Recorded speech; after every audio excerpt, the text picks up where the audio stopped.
I'm going to take some time here and just to contribute to the community because, man, is it ever a pain. I had to depin one of the on the connectors because somebody moved it years ago.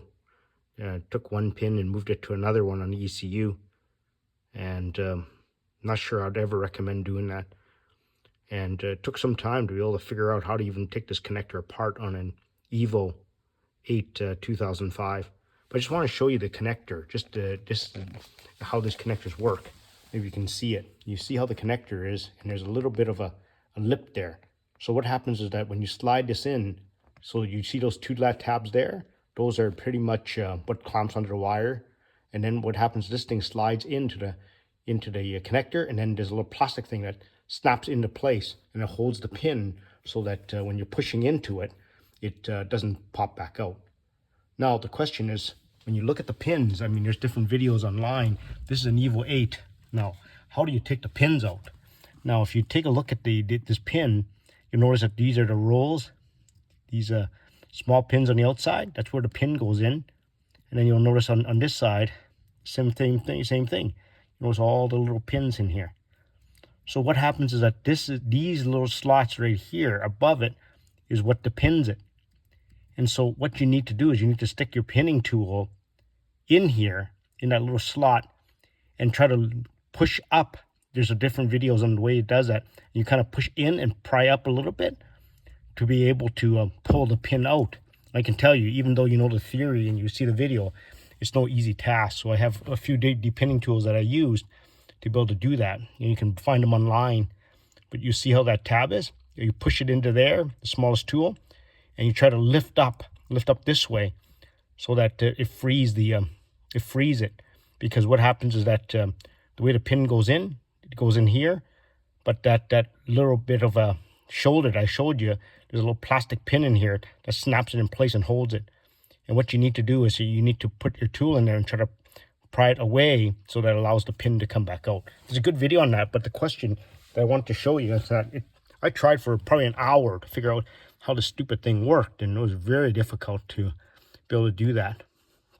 And what it is that you'll notice that this white tab on the Evo 8, you have to pry that white tab up. Now, I don't know if you can see it good. You'll see that on this tab, you'll see that there's a little marker there, a little tab thing there. You can kind of see it. Now, underneath this, I don't know if the lighting's that great, but you'll notice that there's a little slot that you can pull up. I'll see if I can get a better angle of it where you can see it actually. You see the slot? You see the little hole there? There's a slot there and a slot there. And then there's a slot there and a slot there. So what that is, you just pull it up. It doesn't have to come all the way. But if that's not pulled up, there's no way those pins will come in and locks it in place. But you can hear, I'm going to snap them back in place, this one. I'll snap this one back. See, I don't know if you heard that, but now snap back in place. So when it's like this, those pins will never come out. So that's what you need to do. You need to gently lift.